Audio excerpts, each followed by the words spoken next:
Everyone who are in our little black dress project. I hope you guys are enjoying your progress so far. We are already almost a week in, and week one ends today. So you should be spending yesterday and today really making the prep, planning, prepping, cooking for at least your next 2 to 3 days.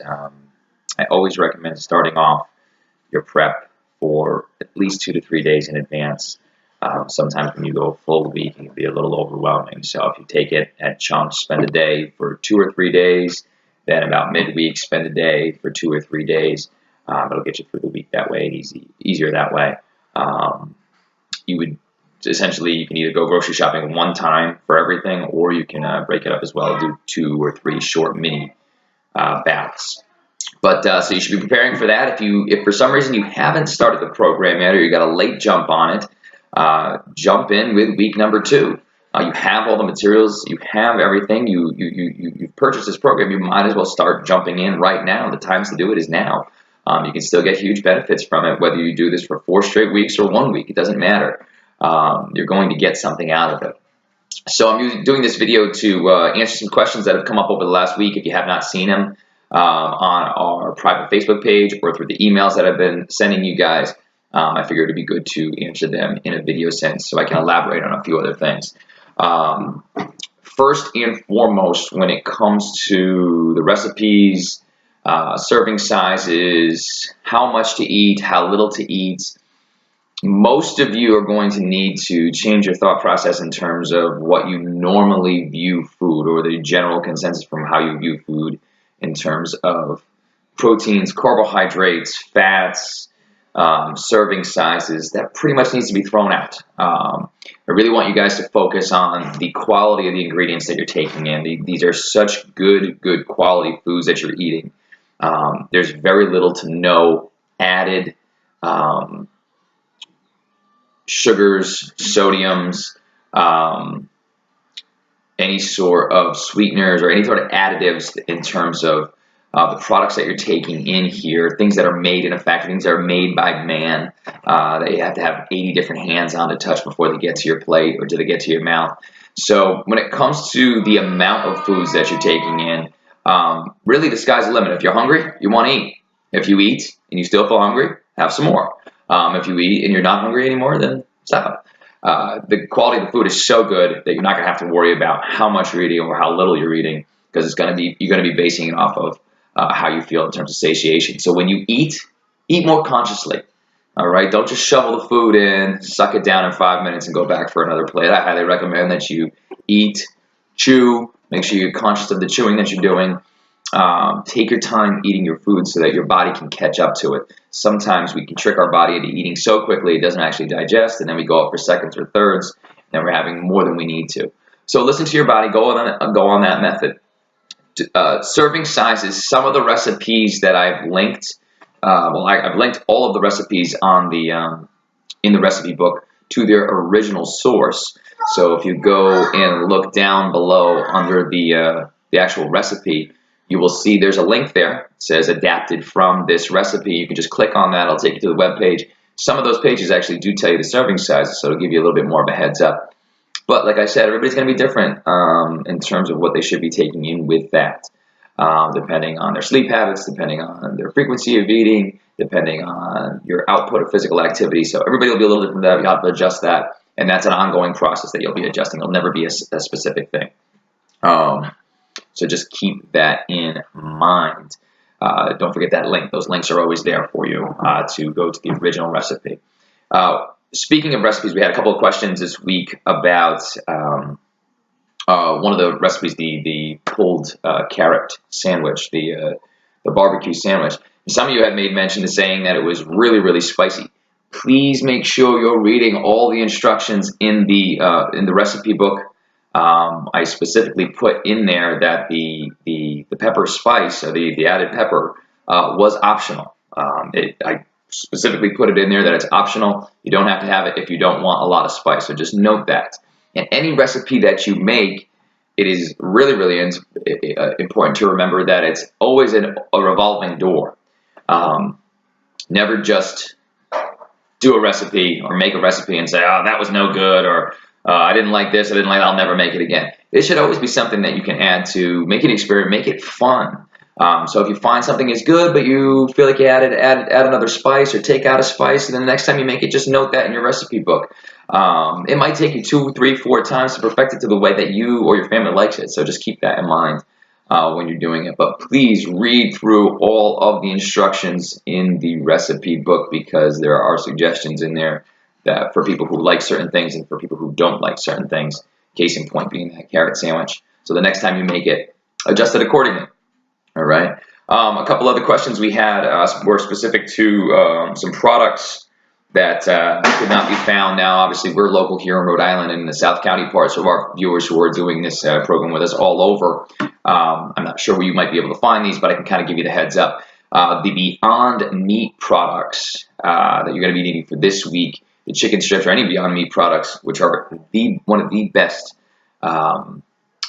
non-actual meat products out there in terms of quality, consistency, taste. They're unfreaking believable. You're gonna love them. They're gonna be found in your natural foods freezer aisle or your organic aisle. So when you're shopping, the best advice I can give you: if you can't find something, why would you leave the store without actually asking somebody? Ask somebody. That's what those people are there for. They work in the store, so they know where everything is. And if they don't, have them ask somebody else who does know. Pretty much any major supermarket now is going to have just about everything on those lists, unless, of course, they're out, which does tend to be the case sometimes around the local area with all our local individuals doing this program as well. But you have a lot of options locally to go to, so keep that in mind. Other questions in terms of the program that we've been getting here. Give me 1 second. Let me just make sure I get this right. Make sure that you're not judging a recipe by its looks or what it sounds like. I think a lot of you were surprised by the Singapore noodles recently this week. Maybe you thought that it wasn't going to be great, or you didn't know how it was going to taste, and then when you actually made it, it was phenomenal. Again, this is a process for some of you. Some of you are not used to these types of foods, and there's a wealth of different types of foods out there when you're going plant-based. There's thousands of different things out there, so be open to new tastes, new ideas, new looks, because they're going to surprise you into how fantastic they are. Please make sure you're posting your pictures of your recipes out there. We love to see those, and it helps to motivate all those other individuals who are on this program too. That's a really good thing. Please let me know if you have any additional questions in regards to the recipes. In regards to our 7-day fitness challenge, if you haven't started that, I highly recommend that. You can win a great prize if you follow the directions that I put out on Thursday, I think it was, and I'll also email that out to you as well. So just keep that in mind with those things. If you have any other additional questions, please let me know. And I hope you guys are raring and ready to go for week number 2. We've had a lot of emails, a lot of texts, a lot of people telling me in person how much success they've had in week number 1 already. So that's exciting for a lot of you. If you haven't had too much success in terms of weight loss or decrease in body fat yet, don't worry about it. Everybody's body changes at different points, so you got to let that go. A lot of factors are at play there in terms of sleep habits, hydration, stress level, quality of foods that you're eating, consistency of foods. Everybody takes a little time in terms of how they adjust. So please don't get overwhelmed or underwhelmed. Don't get too high, don't get too low with your success or the lack thereof at this point, because everybody changes at all different times. And it's a process, so you have to remember that. All of this is a process. And if you keep that open mind to the process and you keep building off of that, it will get easier for you. There will be very, very little stress to this. One other thing too, I know a couple of you out there are interested in kind of putting together some sort of collaborative to cook for each other. So maybe, if somebody needs that information or would like some help, would like to say, hey, I'll cook for the first half of this week because I'm doing this by myself. And we can share the meals, and then you'll cook for the second half of the week and we can share the meals. If you're local, you guys can actually get that together and make that work out. That's a great suggestion, and it saves time on both ends.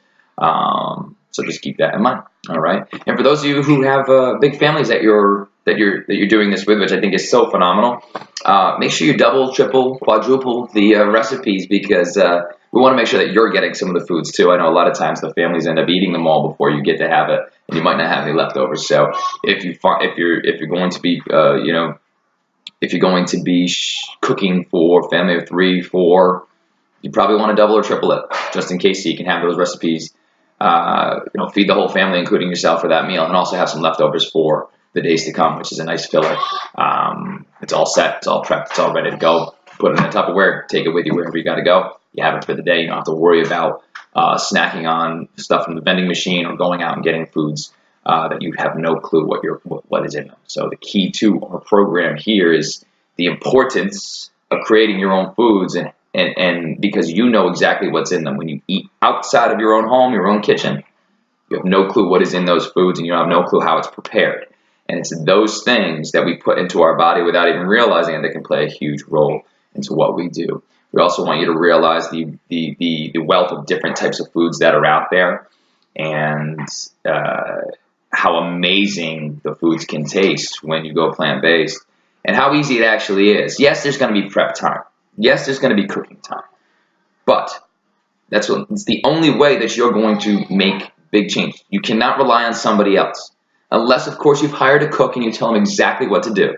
So for all of you out there who have the extra money to do so, then that's fine. You can give them this program. They can do that for you. But unless you want peanut butter and jelly, macaroni and sauce, yes, it's going to require some prep work. It's going to require some cooking. It's going to require some grocery shopping. But you have all the tools. I've created this for you so you do not have to do all of that. So it cuts your time in half. So these recipes are easy to follow. There's not a lot of prep time in terms of, yes, there might be some chopping of vegetables, there might be some chopping of this, but a lot of the ingredients are spice-based, herb-based, and anything we put together, we keep in mind that obviously, this is a transition. So just keep that in mind. If you want to see the big-time results, guess what? You need to cook for yourself. You need to do that stuff. You cannot rely on somebody else. You cannot rely on a restaurant. You cannot rely on that. Unless, like I said, you have a world-class chef who lives with you and is going to make all the stuff for you by scratch, and you know exactly what's in the ingredients. All right. So just keep that in mind. The hard work you put in here, you're going to be earning your body. You're going to be earning your energy as you move forward. If you need anything, just let me know. Okay, I'm here for you guys. Feel free to post on the page, the private Facebook page at any time. Feel free to email me at ryan@scbootcamp.com. And I'll get back to you on those questions, and I can do one of these videos just about every week so that everybody can kind of catch up. All right? If I missed anything, just let me know in a comment below. Peace.